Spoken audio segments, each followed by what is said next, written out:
నమస్తే SR7 టీవీకి స్వాగతం. నా పేరు శబానా. టాస్క్ ఫోర్స్ అధికారుల దాడులు.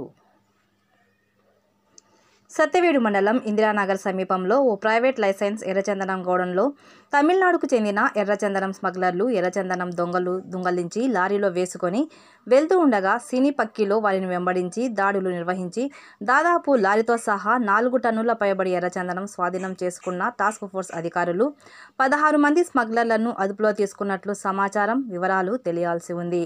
అందులో తమిళనాడుకు చెందిన ఒక ప్రభుత్వ ఉద్యోగి కూడా ఉన్నట్లు సమాచారం. వివరాలు తెలియాల్సి ఉంది. ఎర్రచందనం గోడౌన్లో కాపులదారులను బెదిరించి వారిని కట్టివేసి దొంగతనానికి పాల్పడ్డ ఎర్రచందనం దొంగలు తమిళనాడుకు చెందిన ఎర్రచందనం దొంగలు ఈ గోడౌన్పై దాడులు చేస్తారని ఖచ్చితమైన సమాచారంతో వారం రోజులుగా టాస్క్ ఫోర్స్ నిఘా పెట్టినట్లు సమాచారం. ఈ దాడుల్లో దాదాపు 30 మంది టాస్క్ ఫోర్స్ అధికారులు పాల్గొన్నట్లు సమాచారం. వివరాలు తెలియాల్సి ఉంది. ఈ కేసును స్థానిక పోలీసులకు అప్పజెప్పినట్లు సమాచారం.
Hãy subscribe cho kênh Ghiền Mì Gõ để không bỏ lỡ